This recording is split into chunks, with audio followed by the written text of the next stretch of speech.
beginning. La la la la la la la la la la. They tried to slap that look right off my face, but I'm still grinning. And the money ain't run out yet, so I do believe I'm winning. For all the mess I was, am and will be continuing. And the fun is only beginning. La la la la la la la la la la. La la la la la la la la la la. La la la la la la la la la. La la la la la la la la. Hello and welcome to Don't Bury the Lead. We recap WWE Smackdown every Saturday night, but tonight's a different night. We're doing it on a Sunday night. My name is Johnson Dell. I'm joined by Dom Scarcella. Dom, get to tell the people a little bit about yourself. Cody Rhodes wrestled a match dressed better than I am.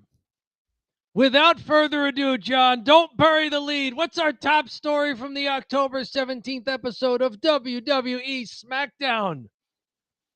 Dom, we don't ever bury the lead. And the lead-in is going to be a little confusing because you mentioned Cody Rhodes, but I have made an executive decision and said that's not the lead. Okay. I think the lead is we have Sami Zayn versus Ilya Dragunov. Ilya Dragunov. He had been on Raw for a while, was injured for about a year, yes. And Ilya Dragunov wins the U.S. title from Sami Zayn in a bit of a shocker in the U.S. Open Challenge. I think this is the lead for numerous reasons, but go for Dom, it. Yeah, from my perspective, let me tell you something. I literally trashed WWE and Triple H last week on the last show and said they never bring up any good guys from NXT. All the girls are fantastic. They're ready to go. They're unique. Every guy is dull, bland, same old stuff. And this guy I had never seen before. And I was like, wow, he's excellent. And I was very impressed with the way he was working. And then pretty surprised that he actually ended up winning the title. Dom, what did you think of this U.S. Open Championship? Well, it's perhaps the last of the Sami Zayn U.S. Open Championships, which means it's the end of our short-lived Sami Zayn match of the night series here on Don't Bury the Lead. Well, what was the Sami Zayn match of the night? Well, I'm glad you asked. It was Sami Zayn. Yeah, carrying the show. So this was a great match. Went a little over 20 minutes. A little chicanery at the end. Sami looks like he's setting up for another haluva kick, which he had been struggling to hit in this match. You know, Ilya Dragunov had been the dragon, as they call him, had been either countering it, sidestepping it. Solo Sikoa appeared at the entrance as a distraction. Solo disappeared, though, but the damage was done in Sami now turning his attention to them. And you're wondering, why would Sami Zayn be distracted by Solo Sikoa just walking out? Because the last time that happened, 4 other Samoans dressed in face paint attacked him from the stands. So that makes sense, that just seeing Solo Sikoa would distract Sami Zayn. Solo disappears. Sami stops Ilya's charge, hits the exploder suplex in the corner, tries to set up another haluva from the opposite corner, but Ilya connects with a flying shoulder tackle as Sami is charging across the ring. Ilya then hits a leaping forearm punch. It's like if you took AJ Styles' phenomenal forearm, but instead of springboarding against an opponent who's standing, the opponent is prone and you charge and leap in the air and land with a flying forearm. Yeah. That's his finisher. I think they called it the H-bomb for the pinfall. Match went over 20 minutes. And sure enough, post-match, Sami approaches for what looks like a show of respect with Ilya Dragunov. The MFTs attack. The My Family Trees do attack. So Sami was right to be suspicious when he saw Solo. It was a pretty cool match. I didn't have a lot of things that I wrote down for it because for a while it was it was sort of like, who's Ilya Dragunov and how good is he going to be? He had a serious right knee injury, and you could see the enormous brace he was wearing during the match. The Fixer is here.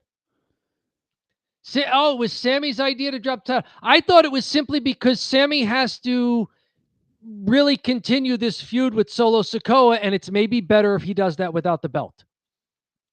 Because if you're doing that kind of a feud, the belt may be a distraction. Thank you, Fixer, for joining us this evening.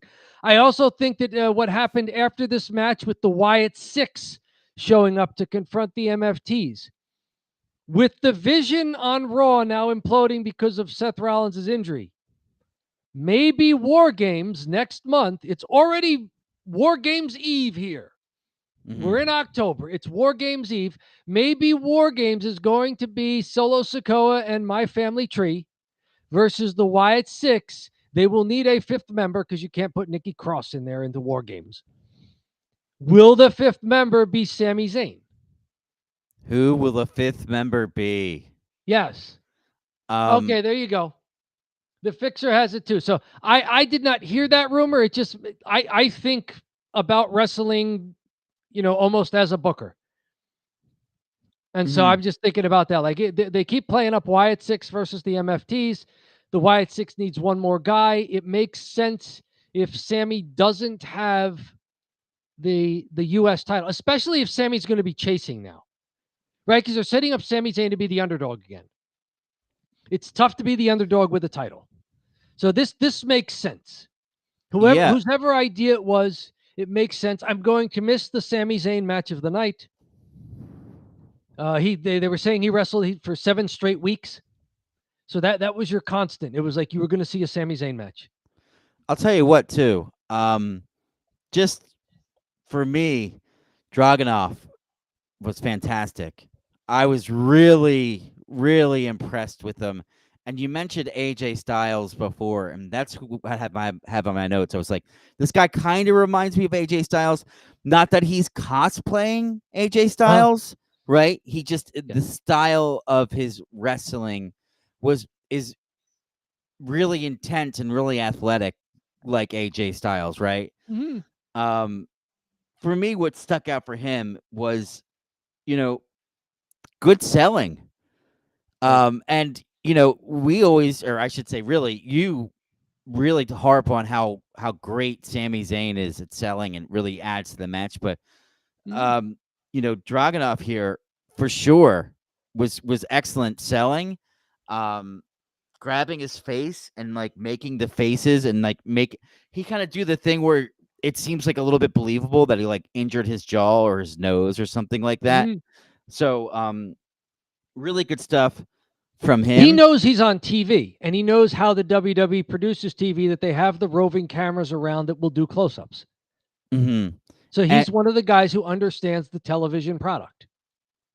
Yeah, totally. We talk so much about playing to the live crowd, but in WWE, you also need to play for the televised product. And unfortunately, probably a little bit more, right?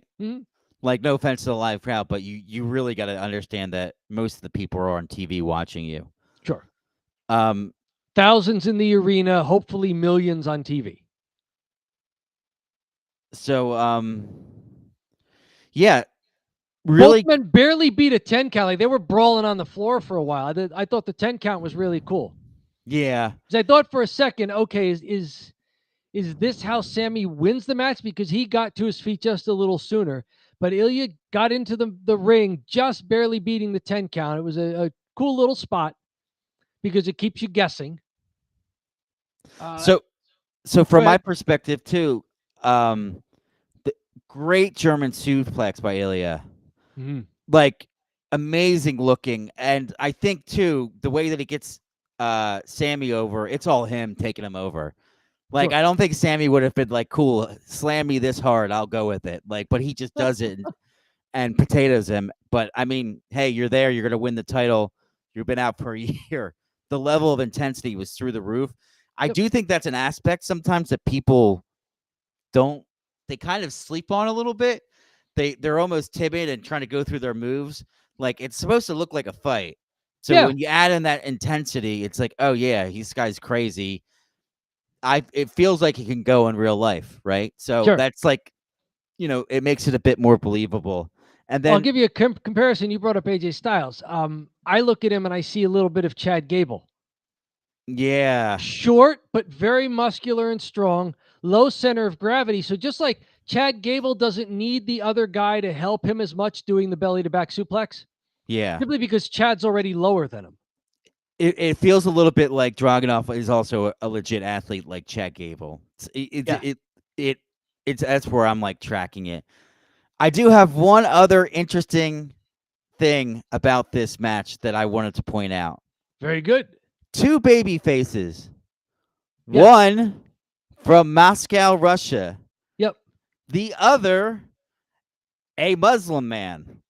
Yes. And the crowd loved both of them, and they're both Yes. huge baby faces. So Yes, an Arab Muslim from Canada. right, an Arab Muslim from Canada. He's got, he's got the color scheme, and he's got the Arabic on his trunks. He's not hiding Yes. it, right? No. And ultimately, the crowd's going crazy for them, and like I think Vince's brain probably exploded. Like, wait, you could cheer for someone that looks different than you and sounds different from you, from a different culture? Wait a second. Where's his turban? All right. Oh, this guy's from Moscow, Russia. Like, he must be evil, right? It's like, no, like it doesn't work anymore. And it's a cool thing that it doesn't work either. It's like, no, I don't care where they're from. Like, it doesn't impact how I feel about the wrestler. I think more like what the character is. And maybe that's a good aspect of the WWE becoming more international, is that it's tougher to do these lazy ethnic and regional tropes. No, it's like it's done, right? So I thought that was great, and you need something more than, oh, this guy's from this part of the world, so he's a bad guy. It's like, oh, okay, oh man, come on, right?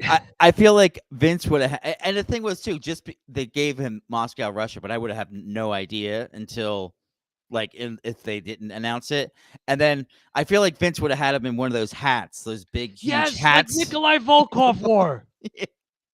And he'd be out, and Sammy would have came out in a turban. Wear the hammer, like he'd have a hammer and sickle, like from the USSR. Anyways, I got some chats here from the Fixer. Very good. The Fixer, we are glad you are here. Yes, out the whole year with injuries. His big comeback was him winning the U.S. title. Yeah, to get a push. I mean, that's a hell of a push. Right? They didn't even say like, yeah, we'll see how your knee holds up in a real match. It was like, no, you're going over. Wrestle 20-something minutes with Sami Zayn. You're going over. Both the Raw titles will have been dropped by their holders within a 6-week period. I don't know if by the end of Raw on Monday. Oh, because Seth Rollins may have to vacate. Oh, is he injured? He apparently, you never know with Seth Rollins, but the storyline was that he injured his left shoulder during the Crown Jewel match, which is why they accelerated the Braun's turning on him. So Braun Breaker speared the heck out of Seth Rollins, and Bronson Reed top turn tsunami'd him this past Raw. So it probably means that this coming Monday, tomorrow, as we record this on Sunday night, Seth Rollins is going to vacate the title. Wow. Okay. That is crazy. So we don't know if he's hurt or not, but they like played it off like he's hurt. They wouldn't do it twice, would it? They wouldn't fake it twice, would they? That's a good question. It is the WWE. They did the one fake job and everyone saw it coming, and then it was like, oh yeah, it's fake.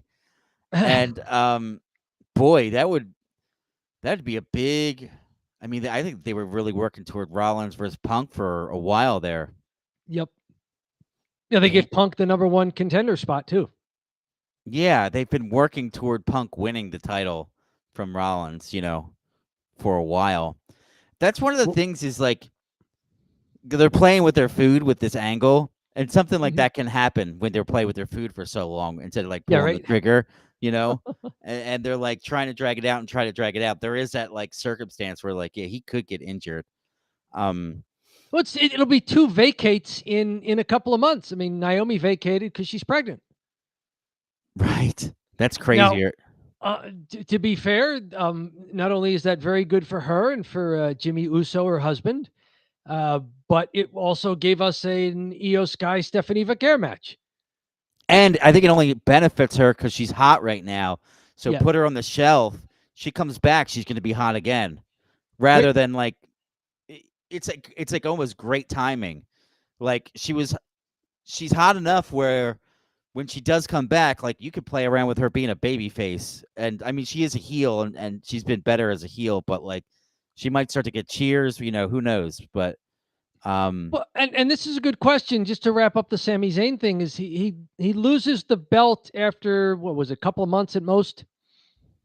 So is it better to have long title reigns or shorter title reigns where you're passing it around amongst a lot of worthy competitors who keep it competitive? And I know that's a simplification, and the correct answer is it depends. But I ask it because, as they brought up later, Tiffany Stratton has had the belt for the women on SmackDown, the WWE Women's Championship, all year. yeah, it's crazy, right? But they're booking her almost to look weak. Yes. You think she'd be Like it crushing would, people? like Sami Zayn looks stronger going out there wrestling every week and losing to Ilya Dragunov finally. You know, even though he drops the belt, it's like, yeah, but he's been wrestling a lot and they've been great matches.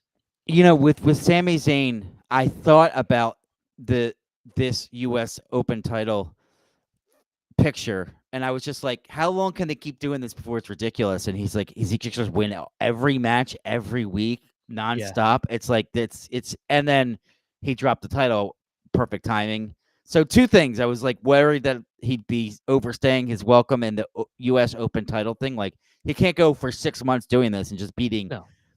R-Truth comes out, and then you got Right. like who you got people returning. You got Devon Dudley or something. Sure. Like who's gonna have to wrestle? But He's going to wrestle Paul Heyman.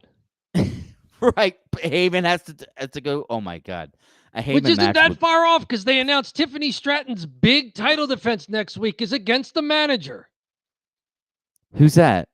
Kiana James, Julia's Oh. manager. Oh, right. So They are burying that title and burying Tiffany Stratton with it. yeah, but I'm glad. You're going to fight someone's manager. I like the idea of Sami Zayn's run because it was good. It was short, but it was meaningful, and you got a lot of Yes. you got a lot of good TV matches on SmackDown, a show that desperately needs an attraction. Like, you know what I mean? Like they just need. They can't get too lazy with SmackDown. No. You can't just needed make an Cody Rhodes attraction. shooting promos. Yeah, right. You got to do more than promos. I did And see. also, Sammy having a meaningful title run makes it better when Ilya Dragunov wins it.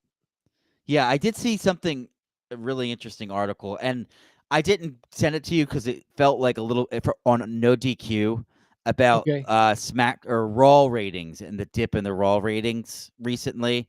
And one of the big call outs that this person on No DQ said was like with Raw, they have big star, like they tease big stars like The Rock, and then he disappeared. They have Yeah. big stars like Seth Rollins and CM Punk, but they never wrestle. So they do Yeah. all their great stuff on PLEs, and then they go Yes. out there, and then they just talk, and it's like, well, if people are just watching CM Punk and Seth Rollins talk, it's not as that compelling per se, right? No, there's You no know? reason to watch that. Yeah. So sorry, I went outside of our SmackDown spectrum, but I wanted to speak about No that. problem. And that's kind of a cheap heatish thing. Now, they opened SmackDown by showing us the bronze. And by the way, people in WWE now on television are calling them the bronze. Can I just point out that we were calling them the bronze in June? June. We look back. WWE is now trying to trademark our jokes. This is true. I don't know, Dom, because I was talking about how NXT never has any good call ups, and then the man with 3 H's, Triple H, on the spot makes the change, puts Ilya Dragunov. The Dragon. the Dragon. Yeah, they put him over. They give him the belt. He's an NXT guy, so They're listening to us. Yeah. They are listening to us. Anything else from the Sami Zayn Ilya match here? Should be plenty of stuff for Sami Zayn even without the belt. And Ilya Dragunov, you're up. Yeah. All right. So we'll move on to the follow here. Hey, how about the main event? Right? Sure. We're supposed to have a number one contender match between Solo Sikoa and Drew McIntyre. Or not Solo Jacob Sikoa. Fatu. Jacob Yep, you got it. Fatu and Drew McIntyre. The MFTs, they end up attacking and beating up, or excuse me, Drew McIntyre beats up. Well, we don't know. We don't know. They Question never mark. told us. Beats up Jacob Fatu. Jacob Fatu has a non-wrestling injury. All the reports have been saying. In fact, as they were promoting this match, I said he can't wrestle.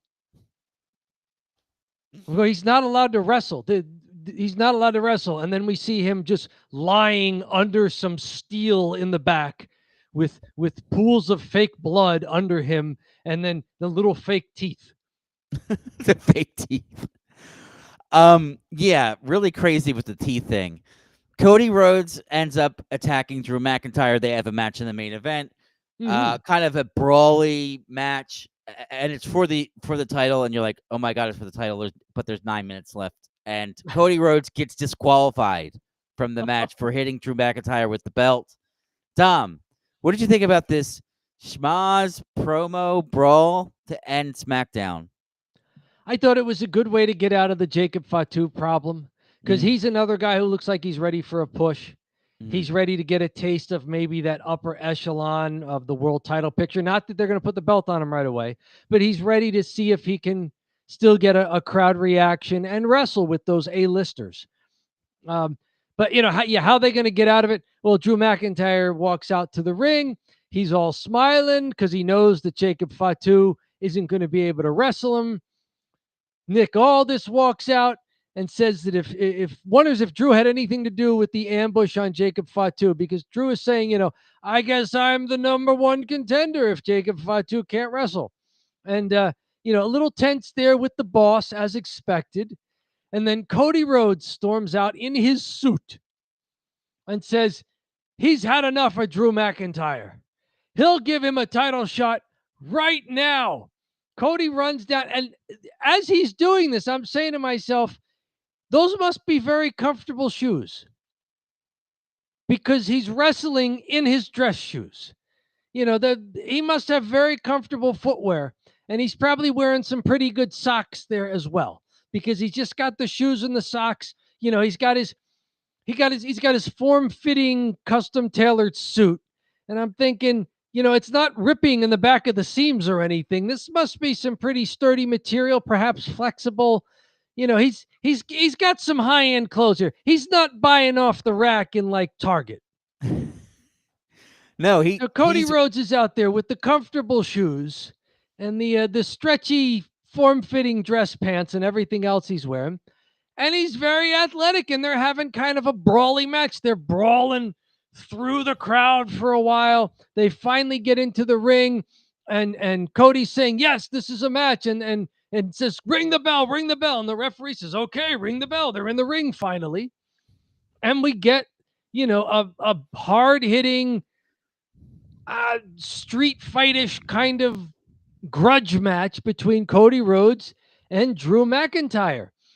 And it was a fun little brawl, and it was different because you don't see the babyface just storm out there angry in his street clothes.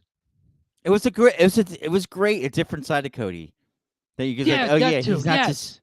I love Drew calling him Corporate Cody because he does very much feel like Corporate Cody, and you know, like even like a lot of the stuff he does all the time. Yep, he's and you know, Drew's fantastic. I hope he wins the belt. I really do. One of these days, right? Yeah, he should get another good world title run. My brain was starting to connect crazy dots. Okay. So if Drew wins the title from Cody, could Punk win that title from Drew at WrestleMania? That would be pretty interesting. But I was like, because because Rollins just got attacked or whatever, and now he's injured. Now it sounds like he has to drop the title. That could be one weird direction they could go. Mm-hmm. And Yeah, I just, whoever wins the Royal Rumble gets to call their shot, right? yeah. So, anyways, this was I liked it. I liked it as a fun segment at the end here, and I feel like I know Drew's a heel, but I feel like there's a little energy from the crowd that's pulling for him. So Right. I think that the work that he's doing is so respected that people are like a little bit like he gets going, and a lot of his moveset is like babyface, honestly, you know. So when he starts to get going in a match, I think people want to see. I don't know.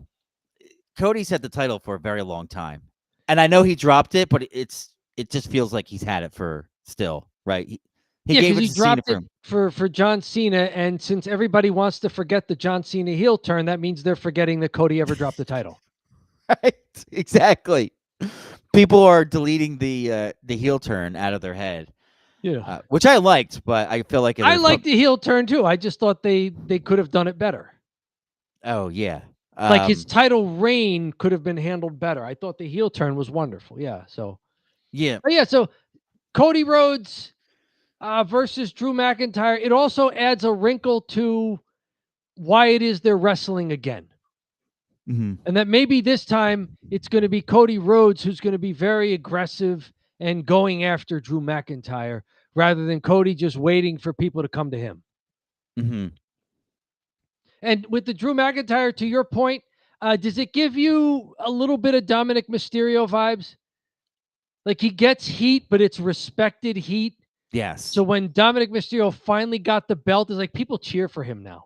Yeah. It's like they're supposed to boo, but there's always a little bit of cheer. Yeah. It's because he's doing too good as a heel. It's too likable. It's not like I guess Gunter's a little less, but Gunter is just a straight no charisma Yep. heel per se. But yeah. Well, Anyways, that's part of his charm. exactly. Uh, I guess we pretty much that's not much more to talk about that. What match you want to go to next? Well, there were two other matches on this card. Do we want to do the 1 year anniversary of the Motor City Machine Guns debut on SmackDown? And they wrestled the same team they wrestled their first match in WWE on SmackDown. Los Garza. This match goes a little more than 10 minutes. The Motor City Machine Guns do win when they hit their double team skull and bones top turnbuckle move. Alex Shelley pins on Angel to win this match. This was a fun match, though. Los Garza seemed to have more personality than the Motor City Machine Guns. They're having Not a hard. pretty good run. Look, yeah, Los Garza. I kind of like these guys. Yep. They've had a good run in what is the federation in Mexico that WWE has? CMLL. CMLL. They've had a good run down there. They're doing work down there as well. Yeah. So I'll tell you what. For what they are and what they were before, I think they come along to be a solid tag team. The Machine Gun guys. What are we thinking, Dom? Are they back? Are they, are they still kind of the same team? I think I don't think they're ever going to change. They are what they are. Yeah. You either like that style or you don't. And we don't. I mean, I appreciate the athleticism and the timing, but after a while, it's like, okay, they're doing the same match every time. Yeah, it's spot fest. It's super fast. It made sense to put the title on them and have them be in the WWE temporarily, but they're gonna have to really rewrite their stuff. I think they really have to work on their stuff, and that's realistically someone has to sit them down and be like, you guys got to start to wrestle here. Yeah, we may have to do different move sets with you. We may have to give you a different personality, different look, something. Yeah, something's gonna change. Yep. I Now, have a one couple. interesting thing about this match, it was how Los Garza were introduced as representing Legado del Fantasma. I where's Legado del Fantasma? Like, isn't Santos Escobar out of the company? Yeah, that's right. Santos Escobar is out of the company. So who's Legado del Fantasma anymore? And didn't they have the female valet that's now with her husband? What's her name? Zelina Vega. She Yeah. was the one that switched over to the LWO. Mm-hmm. The one who was with was oh gosh, I kept confusing her with Jennifer Lopez every time.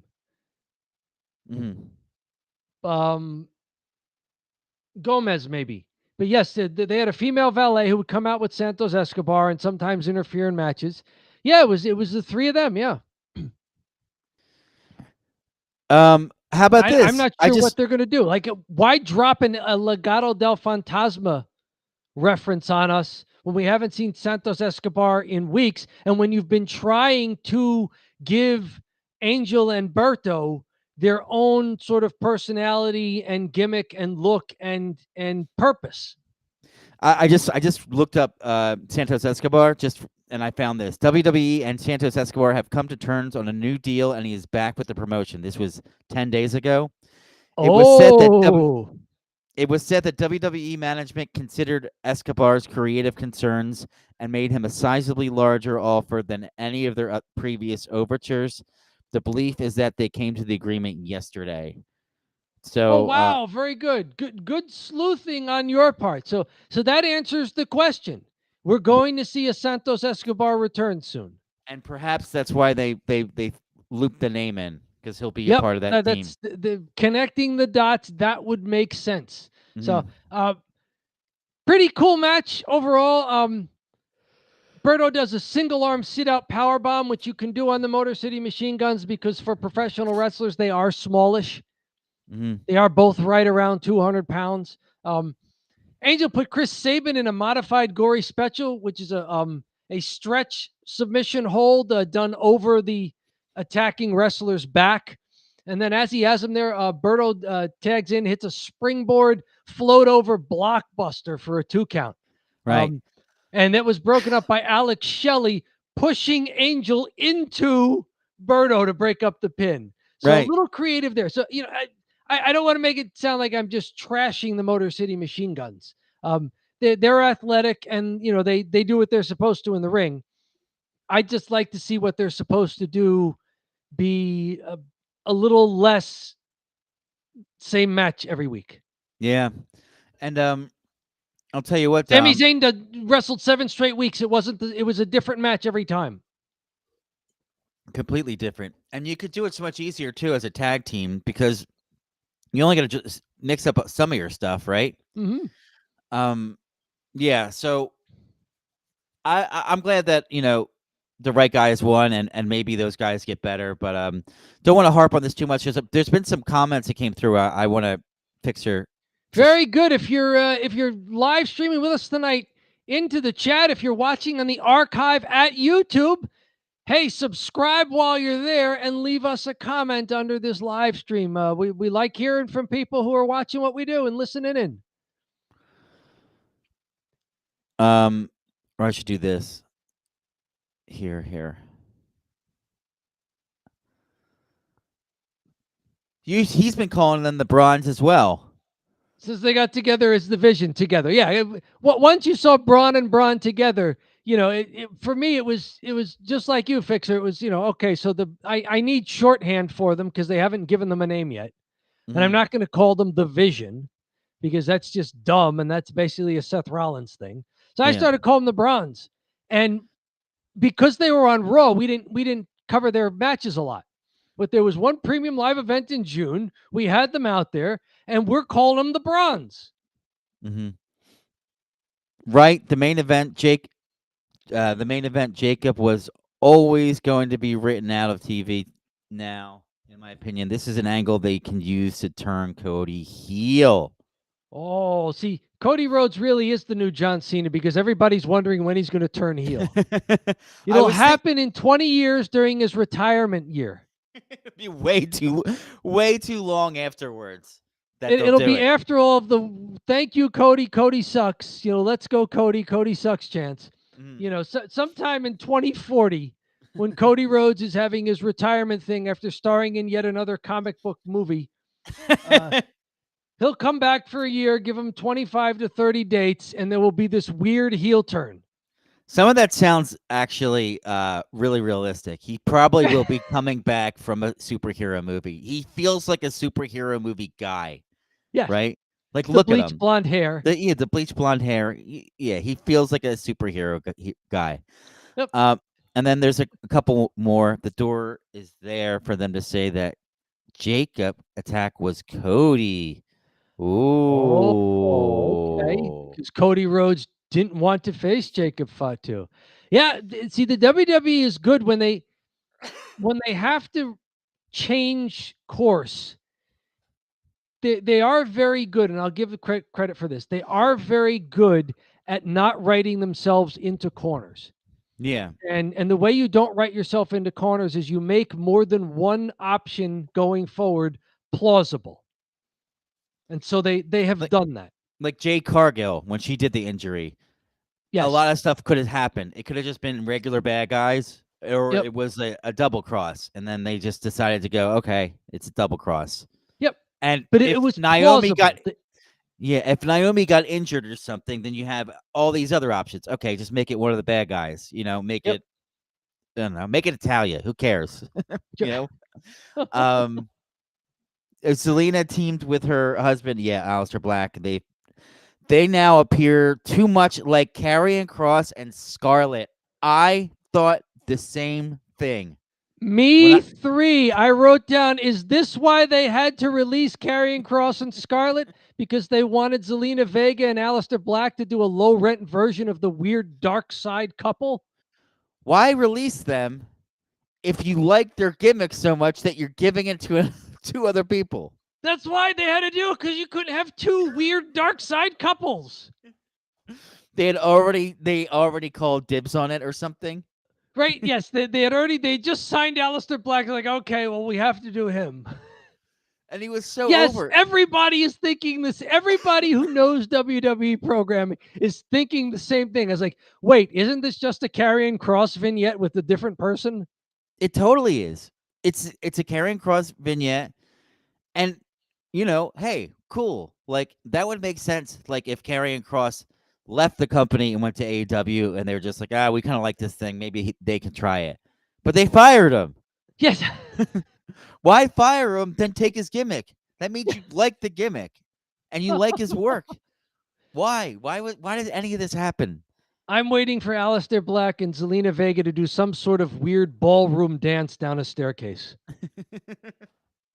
Oh, this is perfect. Just so we can come full circle. Zelina Vega and Aleister Black are Timu, Karrion Kross, and Scarlett. Yes. Yes. They are Timu. It's like you're in the car with your mom. You're like, I want Karrion Kross and Scarlett. And she goes, we have Karrion Kross and Scarlett at home. And you get home, and you're Karrion Kross and Scarlett at home as Aleister Black and Zelina Vega. Exactly. Yeah. This is great. This is a short video. We're going to be. This is us just ripping on people. We're going to be screaming. No, continue to scream because we should make a short video about this. But yeah. Anyways, one more match on the card. Yeah, let's do it. Charlotte Flair and Alexa Bliss putting the women's tag team championships on the line against call-ups from NXT, who now are getting yet another appearance on the main roster program. It's Zarya, who's the bulkier, strong woman of the team, and Sol Ruka, who looks a lot like Charlotte Flair. A ton like her, right? Almost tough Once to tell they got them apart. in the ring with each other, I'm like, oh, it's like the Spider-Man meme where all the Spider-Mans are pointing at each other. It's like Charlotte Flair and Sol Ruka just pointing at each other. You. Exactly alike. Same build. Crazy, right? Yep. The champions retain here. Charlotte Flair hits the figure 4, then transitions into the figure 8 for a submission on Sol Ruca. As all wrestlers went to the floor, Charlotte Flair did that old Ric Flair chop block to the back of the opponent's knee to set up the figure 4. So Charlotte did that very well. That's how it ends. Anything you wanted to call out from this match? It goes about 12 minutes, and it's the first match of the night. I thought it had pretty good action. Alexa Bliss spent several minutes in the ring. So she seems to be the one in this team who takes a lot of the punishment, and she fights from underneath, and Charlotte gets the hot tag, and that's what happened. Yeah, there's some stuff I had on here. Not necessarily the match, but they did a cool in-ring shot where the cameraman jumped up onto the ropes and was shooting into the ring for a little bit. And I know that's been like a thing that's changed, because before the camera work was atrocious, because they would move the camera a lot and they would do the shaky camera thing, and they would move the camera too much and you'd be like dizzy watching it. So I think they're trying to make it more cinematic, if you will. Sure. And they're also just trying different things, which I really appreciate, as far as like, hey, you got all these cameras, you have all these creative people, why don't you do something a little unique, right? So I like that view too. So I also like the great reversal by Flair to the Boston Crab. I just love the Boston Crab. It's a great move. And she had a really sweet reversal. And then there's an awesome corner spot by Soa where she does like a flip and kind of like a face buster or something like that. I don't know. It's like a flip in the corner. I can't really explain it well. I'll have to see it again. But that was really cool. Yeah, Sol Ruca reversed the Boston Crab that Charlotte got her into. And went Yes. for the roll up there. Yes. Yes, they look the same. That's true. Oh, right. I had yeah. I also liked it leading up to the final sequence there. Alexa Bliss went for a Frankensteiner on Zarya on the floor, but Zarya, the bigger wrestler, caught the much smaller wrestler and would not take the Frankensteiner. She held her up there and then spun her and just basically whipped her into the barricade. It was a nice that save. Brought Charlotte Flair out for the big boot on Zarya, which brought Sol Ruca out for a moonsault onto Charlotte. But then they got distracted by another call-up from NXT who was in the front row, Blake Monroe. I don't know much about Blake Monroe, but apparently this match was to get more heat between Blake Monroe and Sol Ruca. So in addition to being a fairly entertaining women's tag team match, this furthered an NXT storyline, which I think is supposed to play into NXT Halloween Havoc, they were saying. Yeah, Blake Monroe I know as Mariah May from AEW. Okay. And she was the champ, and she had feuded with Toni Storm. And when she was the champ, she kind of had a meh run, and then Toni Storm got the belt back from her. AEW threw a lot of money at her, and she took less pay to go to WWE. Wow. Which is an interesting move, to say the least. Yeah, especially since they sent her to basically to developmental. They put her in NXT. They put her in developmental. Basically, she is betting on herself and has always wanted to be in WWE. And when I heard that, I was like, girl, there are so many good female wrestlers, and they told you you're going to go to NXT. Like, they put Jade right up at the top. Like, they didn't put her to NXT. She needed to go to NXT. Right. Like, Mariah doesn't even really need to go to NXT. She's just down there. So maybe that's part of the Jade effect. Is like, look, okay, any new signing, you're going to NXT. I think what happened was she reached out to them. They weren't even reaching out to her, and they said, okay, you can go to NXT. They weren't like chomping at the bit to get her. I mean, they paid her less than AEW paid her. So, okay. Huh. And, you know, Kevin Nash spoke about this, and he's great. He's like, yeah, you got to take the money. It's like, yeah, she's crazy. She's out of her mind. Like, it doesn't matter who you're wrestling for. You always just wrestle for the money. And you're not in this business for too long. You got to like get paid. It's like, I mean, freak injury, your career's over. you go stale too. What if she's stale down in NXT? She'll never come Mm. up, and then she just doesn't have any money, and then she kind of burned her bridges with AEW, right? So, Or next time they'll just know to offer her less money. or they'll say, yeah, you can come, but you want to come get jobbed out or something. We'll pay you what NXT was paying you. Yeah, right. But anyways, that's all I had for that match. Anything else from you about this one here? Not from that match. Only other thing I think worth mentioning, let's see here.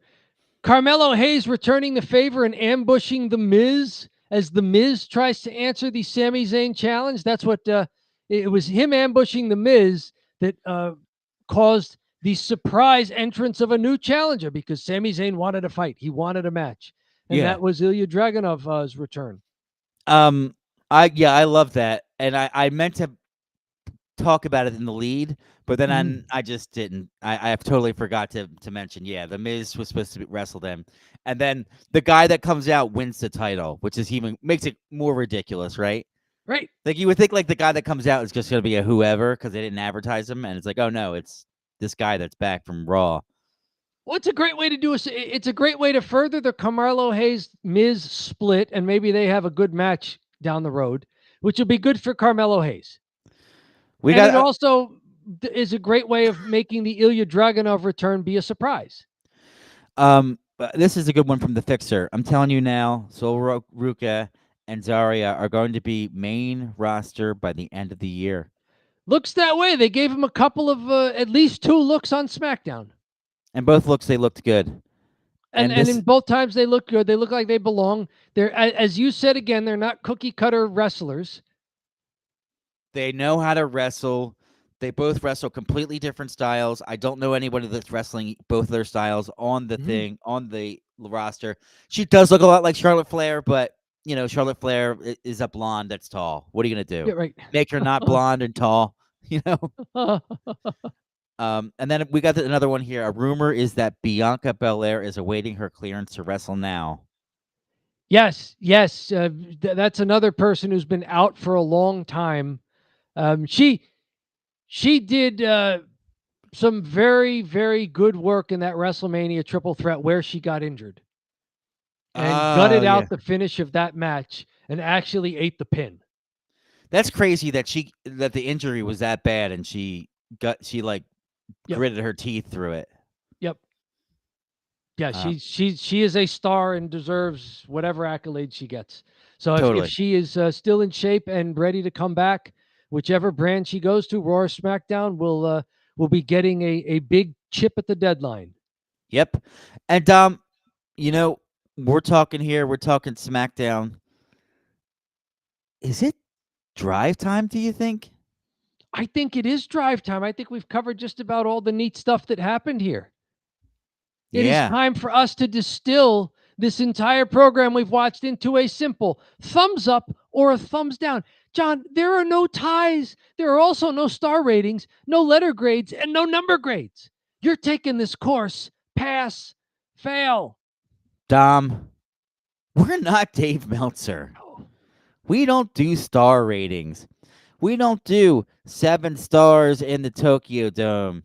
We don't do 2 stars at the MetLife Stadium in Newark, New Jersey, or wherever it's at, the Meadowlands. No. We don't do stars. We just simply say, was the show good or was the show bad? So, are you ready? I am ready. Okay.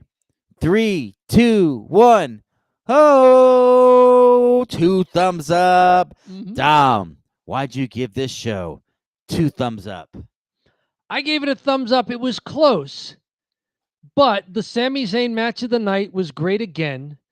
And I liked that they didn't do same old, same old. It looked like they were maybe reaching for material, but they didn't give us same old, same old. Like the Cody street clothes fight was fun. That was a different finish to the night. The continuing of some other storylines, like the MFTs versus the Wyatt Six. I like that. So it wasn't like a knockdown, drag him out, awesome SmackDown, but I was sports entertained for 2 hours, and There you go. were some highlights too. So I liked it. I'll say this actually. This is one of my favorite SmackDowns in a Oh, while. very good. Why? I was really into it. I loved the Sami Zayn versus Dragunov match. I loved that match. It was so good. That's why I was just like, this is one of the best matches I've seen on SmackDown for the men's. I can't think of it. I'd have to go back and think of some other ones, but recently I haven't been. I mean, there's always these other Sami Zayn matches, but this is, in my opinion, probably the best one. And it's so refreshing and cool to see a new guy that's good, because it's been looking bad. It really has been. It's just been like every boring, no charisma guy that does dives coming up from NXT. And you're just like, Shawn Michaels, what the hell are you doing down there? They're all trying to work like you, and they can't. But yeah, and then on top of that, I enjoyed the other matches. I liked the main event. I thought that was clever and neat and a little bit different than something you'd see. I liked Cody feeling not so corporate. I got to see Drew be a jerk, which is hilarious as always. And even the women's match is exciting, because not only for Charlotte and Alexa Bliss, this is the best I've seen Charlotte in quite some time, but Soroka and Zariah here, they both are very promising talents. And to Fixer's point, I hope we see them on the main roster. Yeah. So yeah, thumbs up. It was an easy one for me. Very good. I will. I will accept and be swayed by your argument. Maybe it was a better show than I was giving it credit for. Yeah. We got one more comment before we start Cheap Heat. After Raw is done tonight, I'll post a comment on here to tell you if Seth dropped the title. Expect a fatal 4-way at Survivor Series between CM Punk, LA Knight, Jey Uso, and Braun Breaker, though. Ooh. Oh, that'd be something. That'd be one heck of a match. Yeah, the three who've been in the title picture chasing Seth, plus Braun Breaker as Seth's stand-in there. Speaking of what the Fixer said here, he's going to post a comment. Go ahead and enter the chat and let us know what you thought of SmackDown, what you think of the show, what you thought of AEW, WrestleDream, anything like that. What do you think of the thumbnail that I made? I don't know. Anything that you want to mention, go ahead and post it to us. Go watch our other stuff and watch and comment on the other videos as well, So without further ado, we want to hear from you. We want to hear from you. Without further ado, is it getting a little warm in here, Dom? This time of the live stream, it tends to do that, doesn't it? It starts to heat up. Is your space heater on? What's going on? Because it's a little cooler out. The temperature rises and the price tag plummets. Dom, we're talking about Cheap Heat. Cheap Heat is where we talk about WWE, AEW, and other trending topics in the wrestling world. This is kind of our bread and butter. This is what the foundation of the show is on.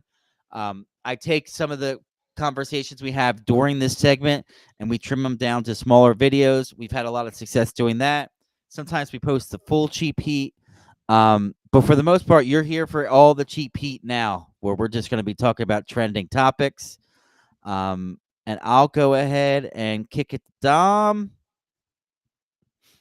That is Andrade on our screen. We've got a double shot here of from WrestleZone and related story here.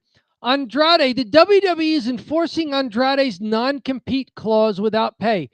The reason why this is such a hot topic is they thought that because Andrade just got released from his contract for violating allegedly a wellness policy violation, that he was just free to go wrestle for somebody else.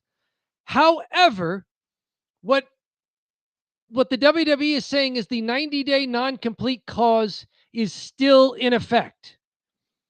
If that was written into the contract that way, is very smart because that would mean that failing a wellness test would be a way to get out of your contract.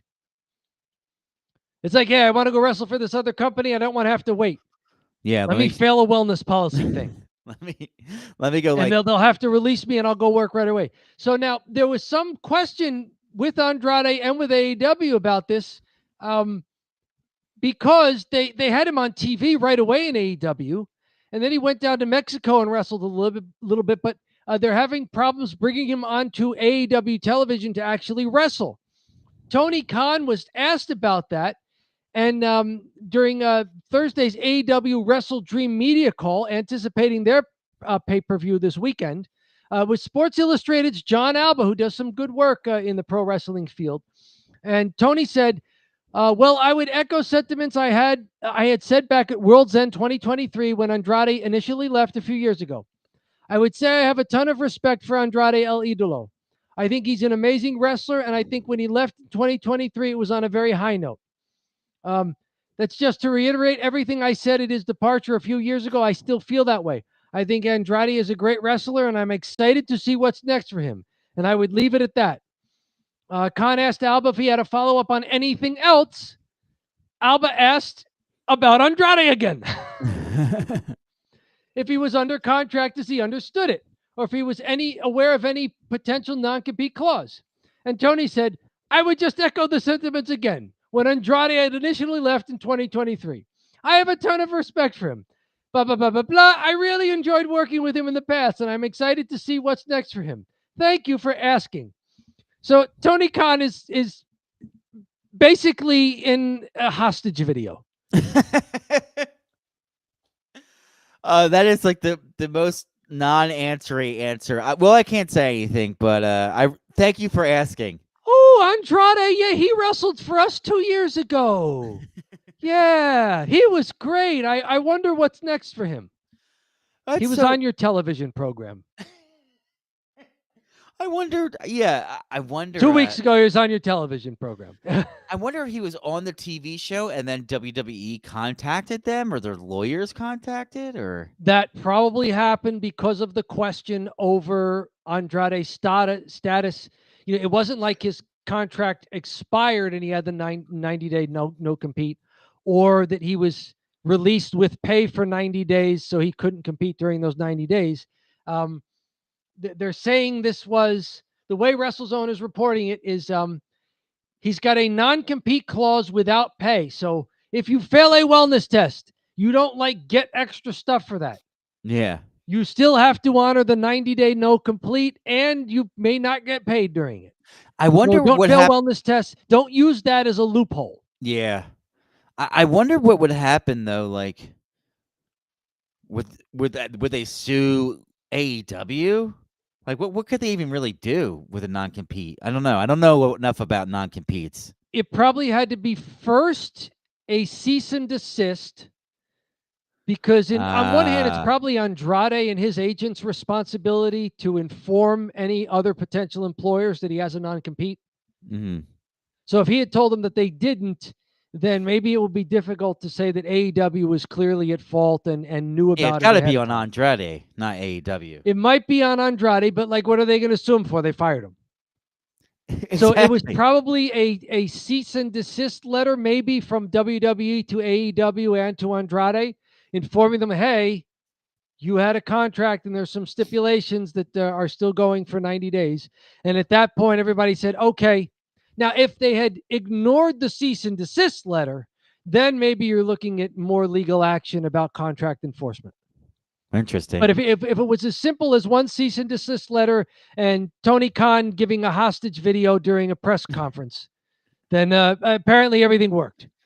Yeah, maybe Andrade, because usually you're getting paid during those 90 days, and that's why you don't want to do it, because you're like, take the free money. Sure. But maybe he's like, since I'm not getting paid, what the hell do I care? I'll just go out there. I'll go compete. If somebody wants to hire me, I'm open to work. Yeah. I mean, he put the little green thing around his profile on LinkedIn and everything. Open to work. There he is, Andrade, open to work. And a week later, he's going, oh, LOL, sorry, not yet. 90 days. Yet. Yeah. So that's what's going on there between WWE and AEW around a mid-carder. Mhm. So much drama. Yes. From Wrestling Inc., WWE President Nick Khan believes fans will travel to Saudi Arabia for WrestleMania 43. Writer Bree Coder here. Little bit of transcription. The WWE president was interviewed on a program called Joy Forum. And he said, I think at WWE, we realized a number of years ago, you can't simply pipe American product out globally and hope to be a global product. You actually have to have boots on the ground. So if you look at what we've done with our premium live events, formerly known as pay-per-views over the last few years, about half of those now take place outside the United States. We're in the 8th year of a long-term partnership with Turkey Al Sheikh and the Kingdom of Saudi Arabia. We think people will come to the kingdom to see our show, and we're going to put on a spectacle. So moving WrestleMania there was not simply about, oh, we've got a big crowd in maybe Saudi Arabia or the Middle East. They think people are going to travel, maybe from the U.S., maybe from the rest of Europe, and maybe North Africa if they have fans in Asia. They are banking on people to travel and for this to be a WrestleMania on par with what we've come to expect from WrestleMania. Also noted here that while some will take Khan's vision of seeing fans from all over the world book tickets to visit Riyadh for WrestleMania 43 with a grain of salt, to note, Saudi Arabia will host the Royal Rumble coming up on Saturday, January 31st, 2026.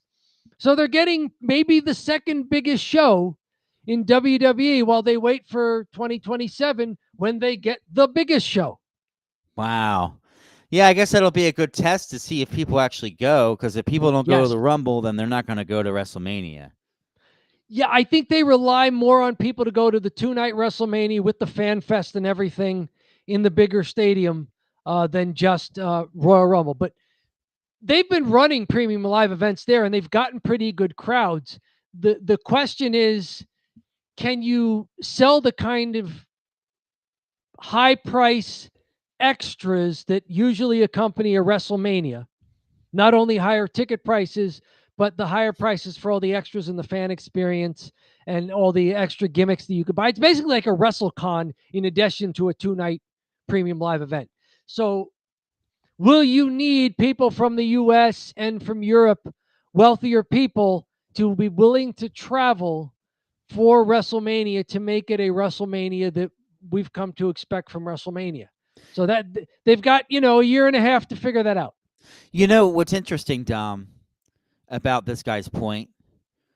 If they do think that they need to be a global company, then why wouldn't they do it in the United Kingdom, where AEW had a show that had a huge sold-out stadium? I think it was 80,000, 78,000, something like that, 70 to 80,000. That was AEW. They are starving for this in the United Kingdom. Why wouldn't you do it there? Is it because the Saudis paid you $1 zillion and you're trying to do this thing like, oh, we want to be global. We want to be global. It's like, no, dude, you want to take the money that the Saudis gave you. Yeah, and the WWE is not shy about that. I mean, one of the reasons why they don't wrestle a lot in the developing world is because those chambers of commerce or similar analogous government agencies don't have the cash to put up to lure them there. Yeah. Like we keep talking about how great the crowd in Puerto Rico was. 2 years on, we're still talking about Puerto Rico Backlash 2023. Well, Puerto Rico doesn't have the money to put up to do that regularly. Mm-hmm. Like that's how WWE operates. WWE has a product that is in demand. To your point about why don't they do it in the UK, where they have done things like Clash in the Castle, they've done Cardiff, Wales, they've done things in other parts of the UK. But you'd figure, and the fixers here saying you're from over there in the United Kingdom. England should have gotten a WrestleMania before Saudi Arabia, especially since maybe the WWE needs a little bit of that Vince McMahon pettiness. AEW went to the United Kingdom. We're bringing WrestleMania there. Maybe they need some of that old school Vinnie Mac pettiness. They do. They do. So who knows? But it's something that we've been talking about. The WWE is definitely international. And so just some more news about what the WWE as a business is expecting from this WrestleMania. Like Yeah. they are expecting high rollers, people with cash to spend, to travel to Saudi Arabia for this. I know. I mean, good luck. I'll say that much. Yes. Good luck getting people into Saudi Arabia, with all the, the obvious reasons that you may not want to go there. Mhm. And, on top of that, it ain't close to a lot of people. It's going to be No. a big trek to go out there. If you go to the United Kingdom, you can make a huge Euro trip out of it. You go to Saudi Yes. Arabia, you're in Saudi Arabia. That's it. And then you're quickly going to Dubai. Yes. Right. So, up next, also from Wrestling Inc., reports on Raw viewership that you had mentioned during our recap of SmackDown. The Raw viewership, and maybe this is some Monday Night Football, this is the kind of thing they expect seasonally, but Raw for October 6th, the October 13th numbers, which is this most recent one this week, not reported on yet, but October 6th, almost their lowest numbers since joining Netflix in January. The only reason why it wasn't their lowest number since joining Netflix in January is because the previous 2 weeks were their lowest numbers since joining Netflix in January. 2.3 million views the prior 2 episodes. 2.4 million global views for the October 6th ones. Those are still kind of low. Yeah. Hours viewed was up, which is expected because it's a more than 1 hour show. It's a 2-hour show or so. So you'd expect people tuning in to maybe watch the whole thing or watch it maybe more than once. Is Raw 3 hours? I'm confused if Raw is 2 or 3. I don't know. I don't watch it. So I'm at not this sure. point, it's It might be yeah, 3. I catch the clips on YouTube, but not going great over there at Raw.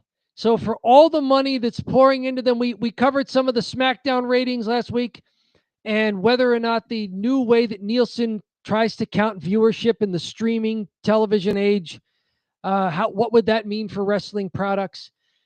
And also noting that Netflix was not part of that rating system because they're totally streaming. Yeah. It's not like there's a broadcast partner and then a streaming partner. This is all Netflix. And by Netflix's own reported internal numbers, things are down a little bit at Raw the last few weeks, maybe the last month or so. Yeah, this article in No DQ said that the Netflix is likely he said, mark my words, Netflix will opt out in the 5th year because they have a 5th year potentially they could opt out. Okay. There you go. But the amount of money that they're spending is like absurd. Yes. The value that who had it before? Was it USA had Raw. Yeah. And Fox had SmackDown, and then USA got SmackDown, and Raw went to Netflix. I think And they doubled. That's when Don't Bury the Lead got crazy. Yeah.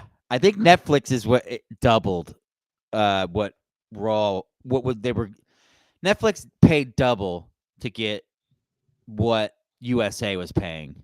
So Sure. Or even like I think it might have been like 200 million. If it's 200, then it's 500. Like that was the ratio. Like it was 200 on USA, then it's 500 in Netflix. But yeah, anyways, that makes sense. Wasn't it $5 billion over 10 years, or was it $5 billion over 10 years? So, or am I switching it? Was it 10 billion over 5 years? A billion here, a billion there. It's pretty soon it adds up to real money. Yeah, I think it was a hefty price tag, but whatever you paid for it, the fact that the show is sinking in ratings, this first Raw of October slid down to 9th in Netflix global weekly rankings, down from 8th. It's the first time Raw has been lower than 8th globally since the beginning of the summer, when the June 16th episode also placed at 9th. In commodities and publicly traded securities like stocks, this is I think referred to as testing the floor. Yeah. Like, what's the price floor there, and where is their support? It Mhm. looks like Raw is continually testing the floor. Where's the floor? Is it 8th globally in 2.3 million? Is it 9th globally in 2.3 million? Is it going to be 10th globally in 2.2 million? Where do you find support for this commodity there on your graph? Yeah, and you know the thing is, and I mentioned this in the previous, just from the article, but like basically, he brings up some really good points about, ultimately you don't have Seth Rollins and CM Punk wrestling, right? You No. have them doing promos. You don't have Yep. them wrestling on the Raws, and you don't. And they advertised The Rock. The Rock came out for the first Raw on Netflix, so you Yep. thought we're going to be moving here. We're going to have Seth Rollins and CM Punk wrestling. You're going to have The Rock making these appearances. Yep. Rock bounced, didn't never Yep. showed up again, and then Seth Rollins and CM Punk. Punk's not at the age where he could go. He needs to save himself for the pay-per-views. Yes. He your top stars are old men. So they're getting injured and they can't wrestle, Yep. So And to your point, serving as the go home show for the WWE crown jewel, Raw featured Roman Reigns wrestling. No, he was talking. He was challenging rival Bronson Reed to a match. that's the other person that he mentioned in the article, because Roman Reigns is on Raw, but he always goes on these hiatuses, so he Yes. can't wrestle. Yep. So you got The Rock, who just bounced. Roman Reigns legit can't wrestle a lot. That's not on him. That's his health, right? So I'm not going to trash Roman Reigns for that. Totally makes sense. And then you have CM Punk and Seth Rollins just out there talking at each other every Raw, and they're like, "Oh, and we'll wrestle on We'll wrestle you at the pay-per-view, which is not on Netflix in the U.S." So Yeah, apparently, the match of the night from this episode was Becky Lynch losing in a countout to Maxine Dupree. there you go. Which, to be fair, I watched highlights of it, and Maxine Dupree looked great. And kudos to Becky Lynch for calling the match and leading her around there. Mm. But that should not be the thing that everybody's talking about after your show. Yeah. Is that manager and valet that they tried to make a wrestler? She had a pretty good match with Becky Lynch. Up next, from the Hollywood Reporter, speaking of The Rock and why he may not be able to appear on Netflix or any other wrestling program recently, he's a busy man in his day job, which is being a movie actor. The new Jumanji movie is to begin shooting in November. The Rock is one of the people returning to the cast. We've got here Dwayne Johnson, Kevin Hart, Jack Black, Karen Gillan are returning to star in the feature, which will once again be directed by Jake Kasdan. It is a release date of December 11th, 2026. So they're looking at holiday season next year, 2026. But of course, they've got to announce it. They've got to start doing filming. Rock is doing another movie. He just is doing that as well. I forget what the title of it was, but this comes on the heel of The Killing Machine, the MMA biopic that he did. So he's doing the big artsy fartsy, The Killing Machine. Yep. And that's going to get him a lot of accolades, a lot of, oh, he's a really great actor. And then he can do Jumanji 3 or whatever it is. Yes. And they're going to be like, the first Jumanji in 2017 grossed $962.5 million worldwide, or about $955 million more than The Killing Machine's opening weekend. Now, to be fair, this is for the whole run of Jumanji. But the Jumanji Next Level in 2019 also grossed 800 million globally. So this is more like what The Rock does. Yeah, that's way up his alley. This is his alley here. This is The Rock doing The Rock stuff. I went to see this in the theater too. Liz wanted to see it. She said she wanted to see a dumb movie. I was like, "Welp, have I got a dumb movie for you?" I've got Kevin Hart, Jack Black, and The Rock Right. in a jungle. Uh-huh. That's right. And Jack Black is a woman. Is dressed like he should not be there. Jack Black plays a woman, so he acts like a woman throughout the whole thing, because it's like they convert from their children playing a board game, and then they convert into these people. So like Oh, the Rock is like really timid. Like he's like a little boy that's timid, but he's in the Rock's body. And okay. and like Kevin Hart's really short, and like the child is really tall, like that takes over for Kevin Hart. So he's like, "Oh Oh, no, I'm okay. so short now," stuff like that. So dumb, good but dumb. I mean, I'd say watchable, but dumb. Okay, very good. Well, hey, The Rock is a busy man. Just wanted to point out that why he may not be able to appear on so much WWE programming. He actually has a job. Back over to WrestleZone. We know this guy. It's the former Top Dollar.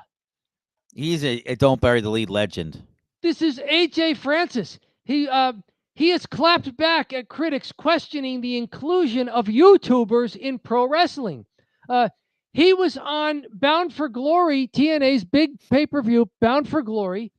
We spoke about the Hardys and the Dudleys having their final match, the Dudleys' final match there at this program, but also during this match, a call your shot intergender gauntlet with AJ Francis, Danny Luna, Mara Sade, and YouTuber turned wrestler BDE. BDE made a huge impression in his TNA debut match.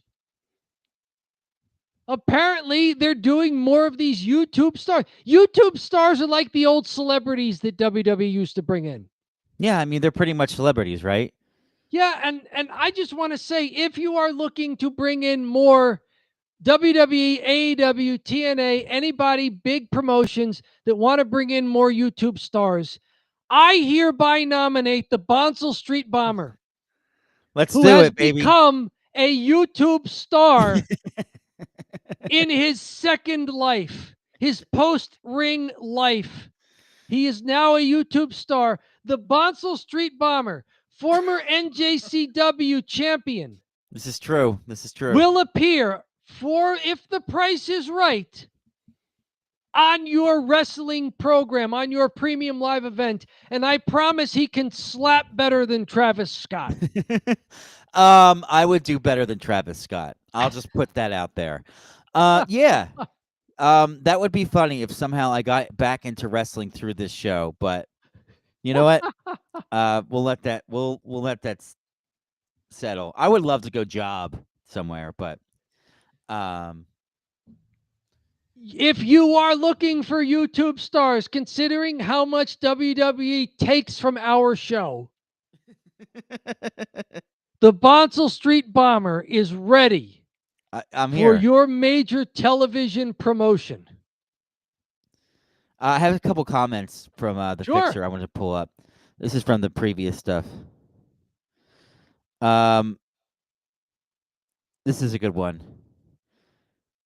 When WWE does an event like Clash at the Castle in the UK, etc., there's always a chant, "We want Mania," because they've always wanted it. There you go. And you didn't get it. Yep. Most of the top WWE stars are 40 now. That's what we're talking about, the ratings. Yes. Now I wonder how close Seth Rollins is to 40. He's been there. LA Knight is in his early 40s as well. The Rock will have to go back onto the roids again. That's true. Because he thinned out. He did. He looks like a normal person in Smashing Machine. I guess I'll have to just hop back on the steroids to look normal. Yeah, whatever again. he's doing after the Smashing Machine, which I incorrectly called the Killing Machine. Whatever. Whatever that movie that was very good that far fewer people went to see than the one about the board game. The one about the board game where Jack Black plays a woman. Yes, that's right. So that's what we got there. One more from the Calgary Herald. We're going to Canada. A province renames the Alberta province, renamed an Elbow River Bridge on Highway 8 after Stu Hart. And there's Bret Hart. And you could see in the background Stu Hart Memorial Bridge, talking about what this means to the Harts are huge in Calgary and Alberta. Yeah. And in that area still are. Just a good feel-good story there that the Harts are still remembered in their community. I mean, I don't much care for bridges and naming them, but But the fact that the Harts are still well respected and that people will remember Stu Hart there. There's a good picture of quite a few folks there at Stu Hart Memorial Bridge. Just west of Calgary's city limits. Alberta government dignitaries and members of the prominent local wrestling family were there on hand and announced it. Good stuff. More people, getting up there on the podium. They brought out some easels with photos. It looks like they're at the local bingo hall, except it's outside. Right. Is that in an Alberta suit there with jeans and a jacket? Is that? Yeah, Bret Hart. They just told him about this afternoon. Did he roll out of bed and then go there? He's taking the Sami Zayn look. Right. Back in the days when Sammy would come out to wrestler in what looked like sweats and a t-shirt, like he just got up from a nap. Bret Hart, I mean, these are working class guys, right? They wear the boots, they wear the jeans. They're outside at a bridge. They're outside of the bridge. They're not inside at $1,000 a plate soiree. Yeah. They're outside at a bridge. They're dressed to do some work. I like it there at Alberta. Stu Hart died October 16th, 2003. So this was right around his birthday, by about 22 years afterwards. He founded Stampede Wrestling in 1948.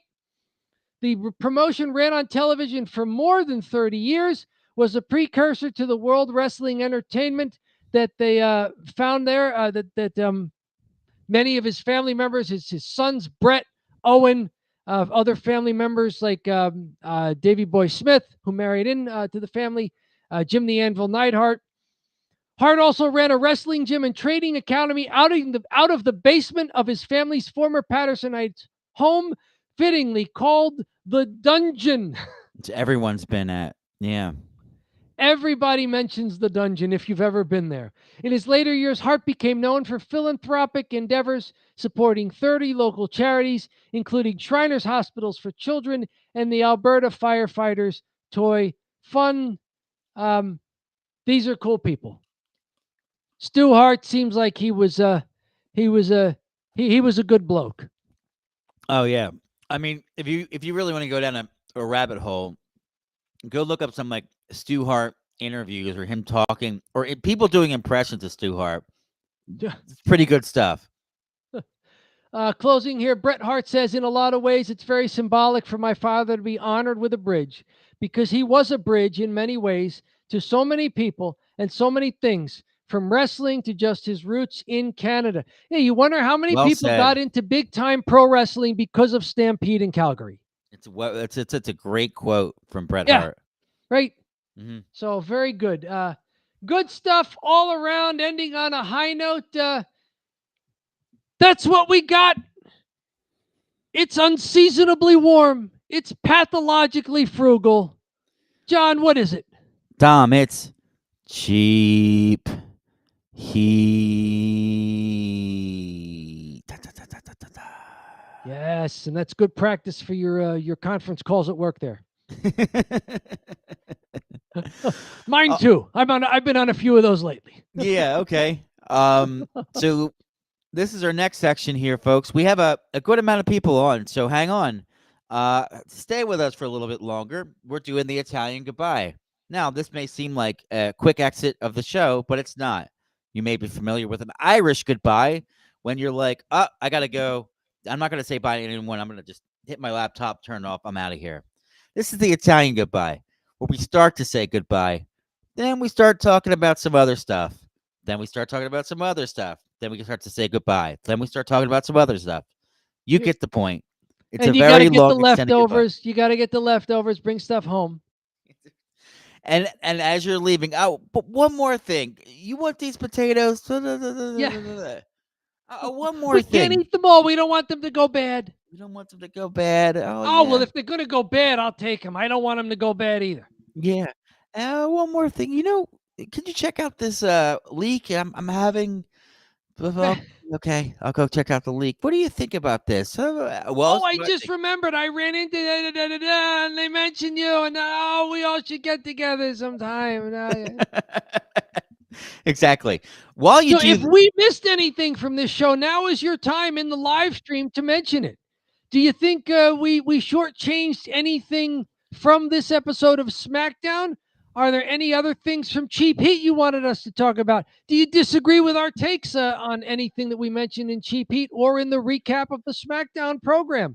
How about our meandering that we took about Raw and about championship belts? Dom, as you do a little cheap heat here, and you talk to the folks in chat, I'm gonna step away for a minute. Okay, very good. Let me see what we got here. I see the chat is up on the screen there. Very good. England should have gotten a WrestleMania before because there were a lot of British wrestlers in the WWE.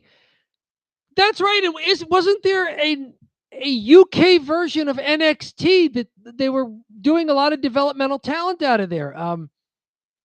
WWE has not only a fan base in Europe and mainland Europe and in the UK, they've been running promotions there for years for developmental talent. So I think you could make a case that if you wanted enough people to travel to a WrestleMania, that somewhere in Europe, in one of the major cities, would be a good landing spot for an international WrestleMania.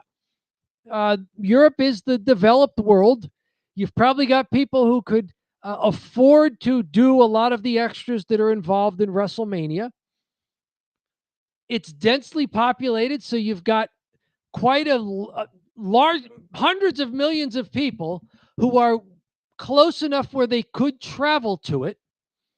Europe is, as a landmass, it's smaller than the continental United States.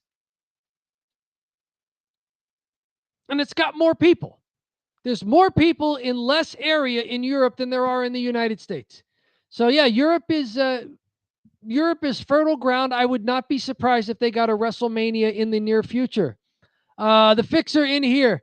Yes, there was an NXT UK, and Rhea Ripley wrestled in the UK while she was in NXT. There you go. There you go. So when Rhea graduated from Australian promotion, she was in NXT and I guess made the hop to the UK version before the US version and then before to one of the main roster shows. So very much so. Yes, very good. Very good. Yeah. Rhea Ripley, Gunter and the guys who became Imperium were also big wrestlers in the Europe versions of UK, their developmental programs there. Gunter was there as Walter. Let's see, Piper Niven, Chelsea Green, and Alba Fire. The entire Secret Hervis was UK European NXT. Yes. Kaiser, Vinci, and Gunter were also big in the UK promotions. So there are some big time roots.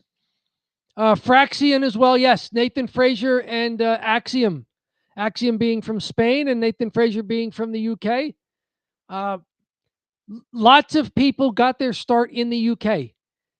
So I think there is a good case to be made that the WWE has a large enough fan base and deep enough roots in Europe that we could see the granddaddy of them all, WrestleMania, in Europe at some point. If you are in Europe, as the Fixer is, would you like to see a WrestleMania in Europe, or do you think that WrestleMania should just be based in the U.S. every time? Is it the kind of thing like, well, it just doesn't seem like WrestleMania unless it's in the U.S.? That could be people's, it's just more authentic if it's in the U.S. I don't know. You tell me. I watch these things on TV. So wherever it's from, I'm watching it on TV. My only preference for maybe a European WrestleMania, and this is why I'm going to like the WrestleMania 43 in Saudi Arabia, is that it becomes kind of like an afternoon football game for me. We are behind by several hours. So a primetime start in Europe or in Saudi Arabia means early to mid-afternoon start here on the East Coast of the U.S. So I get to watch it like it's an afternoon football game. That's pretty cool. Yes, we have heard updates on Piper Niven. She wrestled a great match in which she got a win, and then shortly after that, we heard she had a neck injury, and we don't know how serious it is. Between her and Kevin Owens, there's a lot of neck injuries that just mysteriously pop up for people who've been working consistently, and then one day we just go, oh, we found something, and they're not cleared to wrestle. Oh, boy. We'd like a Mania in the UK. Imagine a filled to the rafters Wembley Stadium for WrestleMania. Yeah, that's how they do it. And they like them to be outdoors. Now, the question would be, is the UK in April the kind of place where you'd hold an outdoor event, at night? There were some problems with that last year in Philadelphia. WrestleMania 40 was in Philadelphia, and it was downright chilly at night in Philadelphia in April that weekend. You've got fans out there in winter coats. The wrestlers have to go out there basically in their underwear. They're wrestling outdoors. For that reason, places like either huge domed stadiums, or if it's an outdoor arena, Las Vegas. Warm weather even in April. To that point, Saudi Arabia. Warm weather even in April. Wembley Stadium has a retractable roof now. That, more than anything, should be the selling point.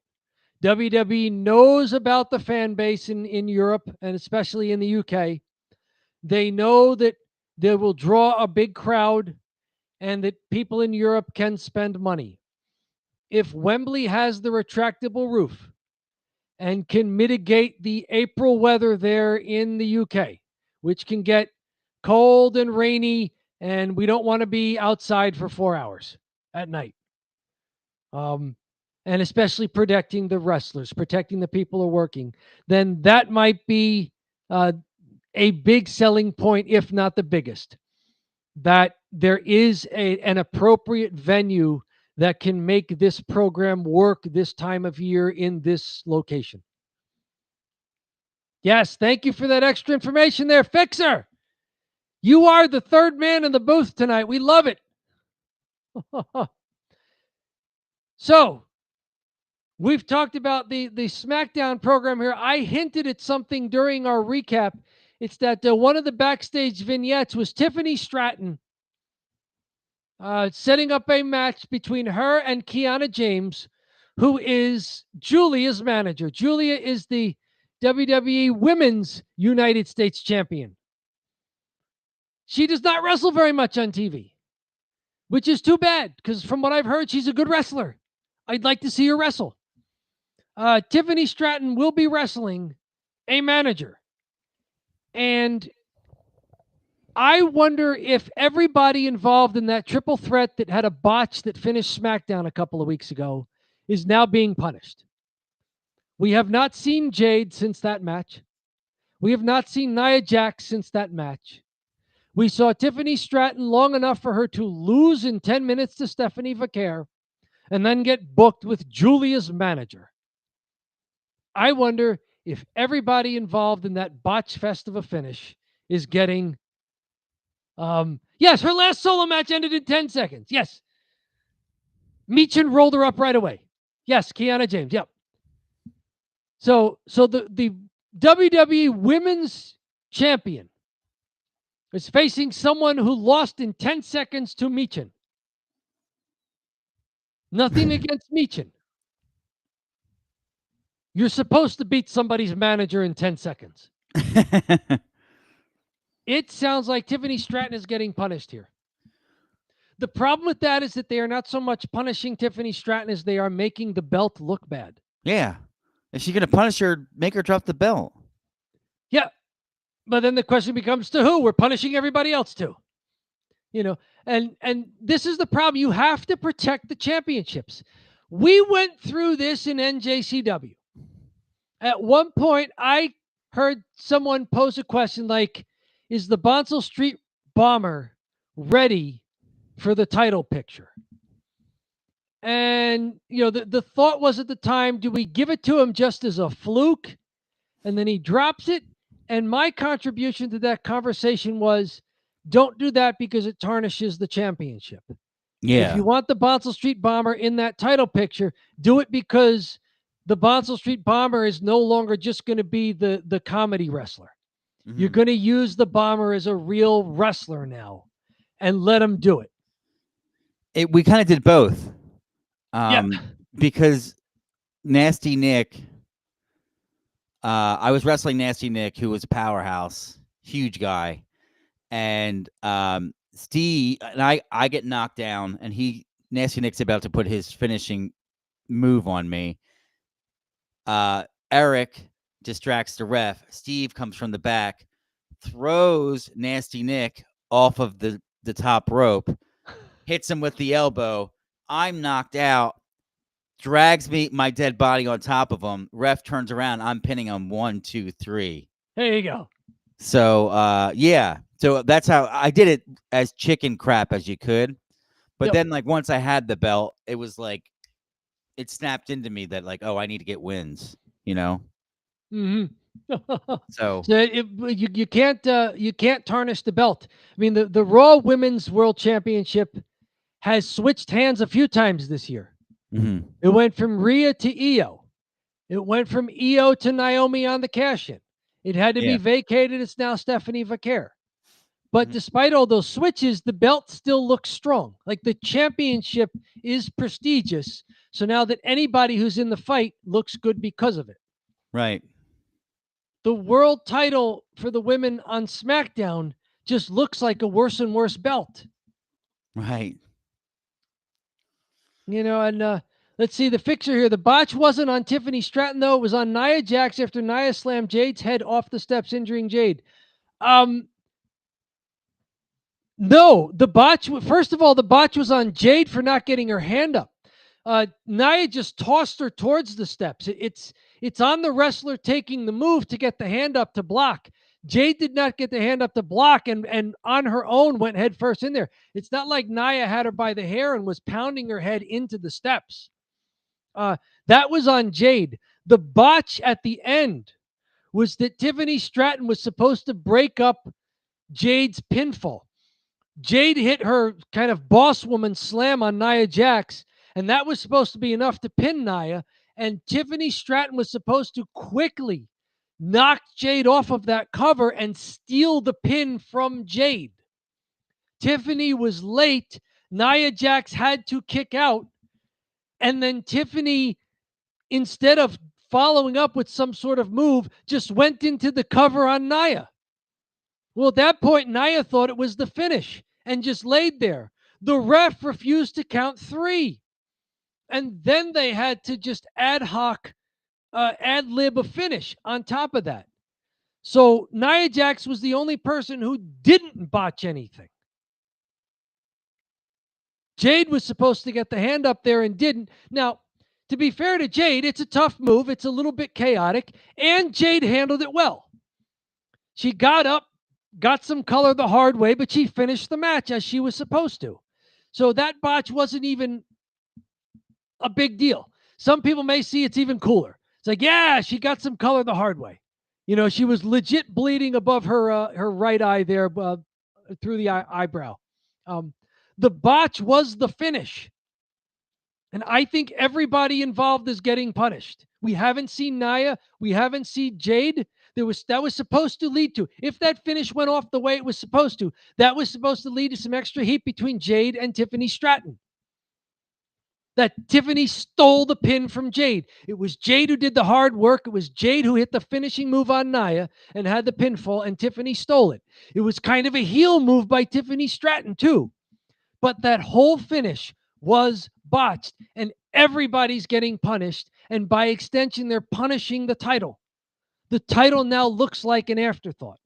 Like, who's the WWE Women's Champion? Oh, it doesn't matter. Oh, she's 17-1, has the best won-loss record for any WWE wrestler in the main roster for the calendar year 2025. Yeah, but we don't see her, and they're not very good matches, and there's a botch, and it's getting stale. Because how many times can you run Nia Jax out there to be the monster heel and to put over people? How many times can you look for a gimmick because you don't trust Jade Cargill in a long one-on-one match? And that's not a comment on Jade's ability. It's a comment on whether or not creative and the match agents trust her in a long one-on-one match. Maybe that's related to her ability, or maybe it's unfounded and they're just being overly cautious. But how many times can you just run Nia Jax out there to be the monster heel who puts over the smaller wrestler anyway? How many times can you work some sort of gimmick for Jade? How many times do you have to come up with something for Tiffany to do that looks nothing like what world champions are supposed to do? Like now she's wrestling someone's manager. I think that whole women's division at the top is getting punished. And the real victims are the prestige of the championship as something that adds to your program, and also the fans that don't see a good title match. You're on Raw, you're watching, for months on Raw, you were watching either a Rhea Ripley match or an Io Sky match for the title. On SmackDown, you get a 10-minute Tiffany Stratton match that you go,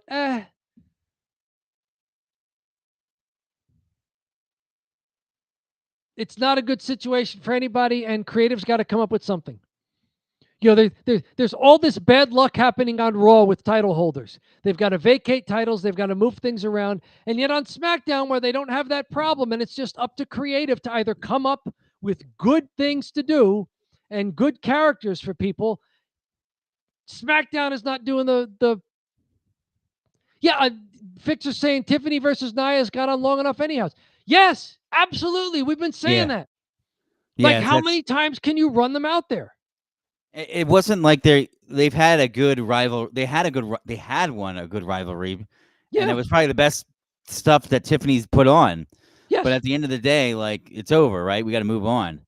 And then that sets it up for maybe Nia to make a return later to the title picture. I wanted to ask you a question. You can never get her out of it. I wanted to ask you a question. Sure. So, you think that the top of the everyone's getting punished, as in, like, right now they're doing this just to punish Tiffany Stratton right now because she's not performing well? I think everybody involved in that botch fest has been either off of TV, or the one person they can't take off of TV is Tiffany because she has the belt still. She loses to Stephanie Vicaire in 10 minutes at Crown Jewel, and now she's fighting someone's manager. Oh, this is post that. So that was for my birthday. Post botch, we haven't seen Jade. That match was supposed to further the Jade Tiffany Stratton angle. We haven't seen Jade since then. We haven't seen Nia since then. No. And we've only seen Tiffany to look mediocre. Was Jade bleeding in that match? Yes, legit. She didn't get her hand up when she went into the ring steps. And I think... But that looked good. I think that might be a problem because they don't like blood. They said there's no blood. Like, they're not supposed to have blood. So there was a little bit of blood. It's on USA now. It's not on Fox anymore. Okay. Yeah. That's weird. It was an accident. I mean, I'm sure she's not saying, look, I'm going to get color the hard way. I'm not going to put my hand up when you toss me towards the ring steps. It's a botch, yeah. I'm going to, that's, you're not doing that. You can also tell because of where she got the cut. It wasn't one of those clean blade jobs right across the forehead. Like, she took a shot from the ring steps above her right eye. I think it was the right eye, not the left. It was above one of the eyes, and you could see she was split open through the eyebrow as well. So, yeah. I mean, it was... Tiffany landed badly on a spot, which is why their match ended early. She missed the moonsault. If she was supposed to go home early, I mean, she went up to the top rope and did a moonsault that then Stephanie Vaquer rolled out of the way and then hit her corkscrew top turnbuckle splash off of. If Tiffany was legit injured, I can't imagine that they sent her up to the top rope for a moonsault. I mean, that looks to me like they just don't trust Tiffany Stratton in a long match. I mean, I did not notice where Tiffany was hurt, and the fact that the match ended with her missing a top turn moonsault. Stephanie was in the wrong position on that spot. So was Stephanie not supposed to avoid that top turnbuckle moonsault? That's a guy I'm asking the fixer here who has the good chat thing there. I thought that match was going well. It just wasn't very long, and they didn't seem to have the right ring psychology to carry it further. Like neither wrestler was really over with the crowd the way, say, like Io Sky was in her match with Stephanie Vaquer. So it didn't look like they were out of position on that finishing sequence because Tiffany landed on the back of her neck at some point. Okay. But then I'm like, if you've got a neck injury, how are you climbing to the top turnbuckle for a moonsault? Like if they were really that concerned about Tiffany's physical condition in the match, then you would have called an audible on the kind of finish you were going to. It looks like they did the finish that was planned just earlier. And if a wrestler is hurt, you call an audible for how you're going to finish the match too. If a wrestler is really injured and can't do a high spot, then you do something else, whatever it is. But you do something, you do a roll-up, a small package. You trip somebody and, it's a surprise pin. But like each one of them went for their finisher, which was a top turnbuckle move. So it happened on the moonsault that she missed, or was it on an earlier moonsault, did you hear?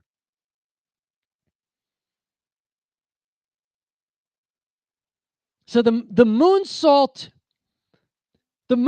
she lands on her front.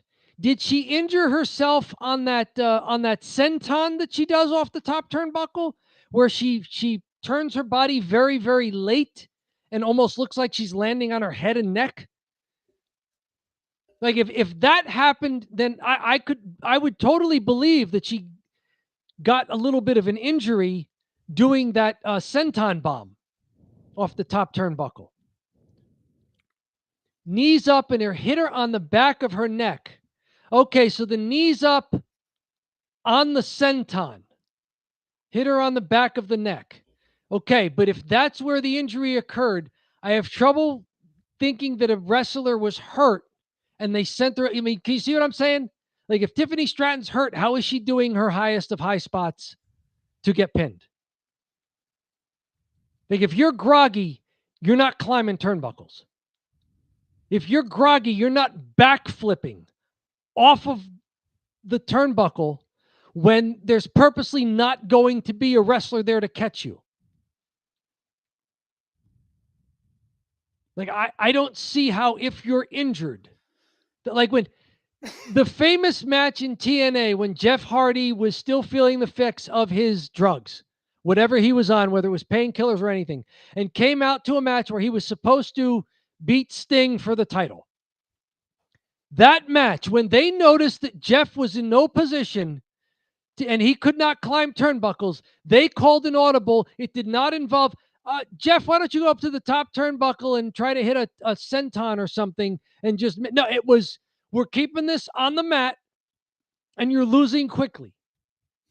Like they didn't 7-star match, Tom. 7-star match. 7-star match, right? Like they didn't do that for it wasn't like, oh, Tiffany's hurt and the ref goes over and says you got to finish this right away. She's going to come over, roll her up. We got to get her medical attention. She's too groggy to do her high spots. Roll her up for a pinfall. That's not what happened. The match ended with Tiffany Stratton on the top turnbuckle, backflipping and just landing on the mat, and then eating the pin from Stephanie Vaquer, who herself went to the top turnbuckle and executed a high-impact move. If Tiffany Stratton is legit hurt, then that is not the way you take care of a legitimately hurt wrestler in a match. You don't have them do high spots. You finish the match some other way. Dom, we're hitting a pretty in-depth Italian goodbye. This is good stuff. We did. No, I was loving it. I was listening to it back there, and I was like, "This is a good." I like was doing something. I'm like, I gotta jump in. So, good. Well, jump in. What do you got for us? What do you got, champ? Here's what I got. I'm tired. I gotta go to bed. Okay. Fixer, thanks so much for joining. You're the man as always. I loved it, Fixer. Thank you for subbing in there. It was like a tag team match. John gave the hot tag to the Fixer. And the Fixer, yeah, you and Fixer had the conversation. And the Fixer was awesome. No, that was awesome, guys. The conversation's great. That's why I love the Italian goodbye. We catch so many little nuggets there because you can't really fix it. You can't go deep in the show because it'll like ruin that would ruin the show, right? If we just start having that conversation. We're not talking about really this week's SmackDown. Yeah.